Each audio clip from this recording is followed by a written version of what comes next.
The Rothschild family has been remembered throughout history as a family that knew how to remain tightly knit and seized every opportunity.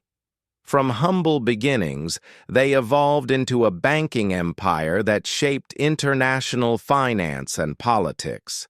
It all began in the 18th century in the narrow and harsh Jewish ghetto of Frankfurt.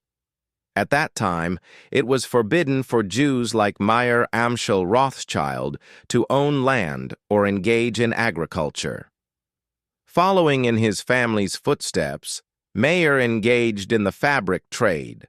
However, difficult living conditions, restrictions, and a tedious job pushed him toward other pursuits. Seeking a more profitable business, Meyer turned to trading gold coins and antiques. Thanks to his talent in this field, he soon became known as a merchant who was both intelligent and a practical thinker. He even managed to use the method known today as front-running back then. Meyer learned to profit in this process by purchasing gold from the markets on behalf of Prince William of Hesse. He would first purchase the gold for himself, then resell it to the prince, profiting from both the commission and the price difference. Although this method is not considered ethical today, it was regarded as a standard business practice at the time. By 1782, Meyer had amassed a significant fortune and had become the person managing the prince's financial affairs. However, his ultimate goal was not merely to become rich, but to build a family legacy that would extend to future generations. Sending his 4 sons to major European cities, Vienna, Naples, Paris, and London, was one of the key steps taken toward this goal. London was a rising economic hub at that time. The Industrial Revolution was gaining momentum, the banking sector was developing, and trade was expanding. Realizing this early on, Meyer sent his 3rd son, Nathan, to London. The burden on Nathan's shoulders was heavy. He had to both honor his family and multiply the capital given to him. Seeking clever ways to grow the £20,000 his father gave him, Nathan took control of the textile market in London. He generated huge profits by managing raw material procurement, dyeing, and production through a single channel.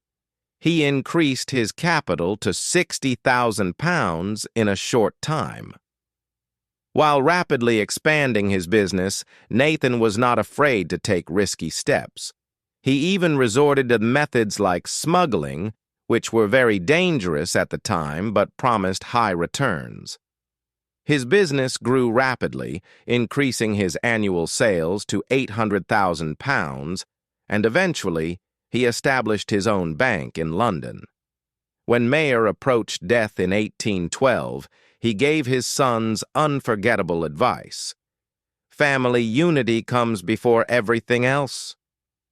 This principle played a key role in the Rothschild family's survival.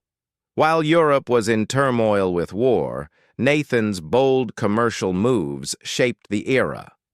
Noticing the British government's gold shortage during the Napoleonic Wars, Nathan turned this situation into a great opportunity. In addition to buying gold from the East India Company and selling it to the government, he transported the gold to the battlefields using his own logistics network. This strategy earned him vast fortunes.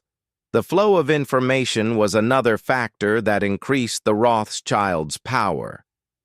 Using every method of rapid communication, from mounted messengers to carrier pigeons, they became almost unrivaled in the money markets.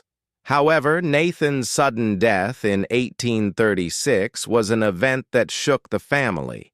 Nevertheless, thanks to the Rothschilds' systematic structure, business continued where it left off. Leadership passed this time to James in Paris. James turned towards railways, the rising sector of the era. Focusing on railway financing across Europe, they achieved significant profits. While the family's wealth grew, anger towards the rich increased due to the public's economic hardships. When the revolution broke out in France, the Paris branch faced a crisis. James requested support from London, and Lionel Rothschild saved the bank, risking putting the family in great danger. Besides this, Lionel entered politics and fought for his community to have more equal rights. At this very point, a new rival appeared on the stage, the Morgan family. Junius Morgan rose by lending money to governments. He made a massive fortune during the Franco-Prussian War of 1870 by providing the loans that the Rothschilds had refused. During this process, America was developing rapidly, industrializing, and new billionaires were emerging: Rockefeller, Carnegie, Vanderbilt. Initially, the Rothschilds did not care much for America, but over time they realized this attitude was a big mistake. Right at this time, the Panic of 1893 broke out, and the USA was losing its gold reserves. President Cleveland appealed to J.P. Morgan for help. Morgan, in cooperation with the Rothschilds, collected millions of ounces of gold and supported the U.S. government.